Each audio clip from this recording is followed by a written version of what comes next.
Jadi kalau ada orang menuduh saya mendukung si A, aduh kesian deh lo. Belum. Saya belum pernah mendukung siapapun. Apalagi Anies Baswedan yang ditulis. Iya, sorry ya, itu soalnya dibikin di medsos. Sudah cukup lama tidak mendengar Osman Sabtaodang berbicara. Ketika kemudian Oso tidak sekedar berbicara namun meradang, jagat politik pun cukup terguncang. Yang disampaikannya pun menohok. Dia menepis isu yang beredar terkait dukungannya dan Partai Hanura terhadap Anies Baswedan. Oso melampiaskan kekecewaan sekaligus kekesalannya atas adanya isu tersebut di hadapan Presiden Joko Widodo, Wakil Presiden Ma'ruf Amin, dan sejumlah tokoh pemimpin partai lainnya di acara HUT ke-16 Partai Hanura pada Rabu 21 Desember 2022 di Jakarta Convention Center, Senayan. Hanura, kata Oso, sejauh ini belum memutuskan memberikan dukungan kepada tokoh tertentu. Yang pasti tegasnya, pilihan Hanura identik dengan pilihan Jokowi. Artinya, dirinya dan jajaran pimpinan Hanura akan lebih dulu mendiskusikan dukungannya kepada salah satu calon dengan meminta pertimbangan dari Jokowi. Oleh karena itu juga, Hanura belum memutuskan menjalin kemitraan dengan partai mana atau berkoalisi dengan siapa. Sebagai partai non-parlemen yang memperoleh suaranya pada pemilu 2019 tidak signifikan, Hanura harus berkoalisi dengan partai parlemen untuk mengajukan dukungannya. Mungkin karena menjadi partai non-parlemen, Hanura relatif sepi dari spekulasi berkoalisi. Oso juga luput dari tataran safari politik yang dilakukan banyak pimpinan partai lainnya, baik partai parlemen atau non-parlemen.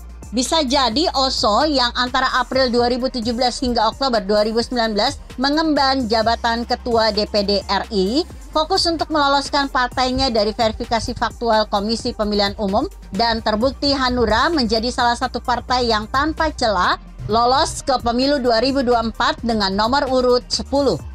Setelah kini sah untuk kembali mengikuti pemilu 2024 dan merayakan HUT ke-16 partainya secara luar biasa karena dihadiri sekaligus oleh Presiden Joko Widodo dan Wakil Presiden Ma'ruf Amin. Oso seperti memberi warning kepada partai-partai lainnya, jangan pandang enteng Hanura.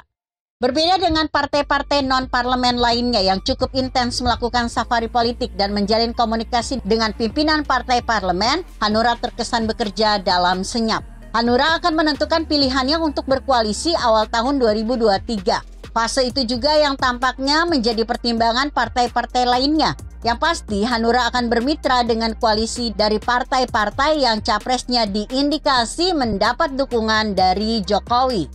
Oleh karena itu sangat mungkin Hanura bergabung dengan PDIP atau Koalisi Indonesia Bersatu KIB yang sudah dihuni oleh Golkar, PAN, dan P3. Bisa juga dengan Koalisi Indonesia Raya, KIR, yang berisikan Gerindra dan PKB. Sangat tidak mungkin Hanura memilih opsi bergabung dengan Koalisi Perubahan, KP, yang diwacanakan oleh Nasdem, Demokrat, dan PKS, itu sudah ditegaskan di awal tulisan ini. Dari bantahannya bahwa ia mendukung Anies Baswedan sudah dideklarasikan sebagai capres oleh Nasdem. Meski realitas politik kadang absurd, mencermati kemudian Hanura bermitra dengan Nasdem ibarat jauh panggang dari api. Mengingat juga kuatnya paradigma jika Anies adalah antitesa dari Jokowi. Hanura tentunya akan bermitra dengan poros atau koalisi yang bukan hanya membuat capres atau cawapres yang didukungnya menang, akan tetapi juga yang bisa membuat perolehan suara elektoral Hanura meningkat. Pada pemilu 2014, Hanura menjadi partai parlemen setelah perolehan suaranya melampaui parliamentary threshold 4%, sehingga menempatkan wakilnya di DPR. Namun pada pemilu 2019, Harun menjadi satu-satunya dari partai parlemen yang terlempar dari Senayan setelah perolehan suara hanya 1,54% atau turun 3,72% dari perolehan suara di pemilu 2014 yang 5,26%. Oso berjanji Hanura akan kembali ke parlemen pasca pemilu 2024. Begitu kira-kira. Artikel ini ditulis Zafan Azaki yang disadur dari Kompasiana.com dengan judul Kala Osman Sabtaodang Meradang. Bagaimana menurut Anda? Jika Anda berpendapat lain, tuliskan komentar Anda di bawah ini. Saya Emma, Karisma 90.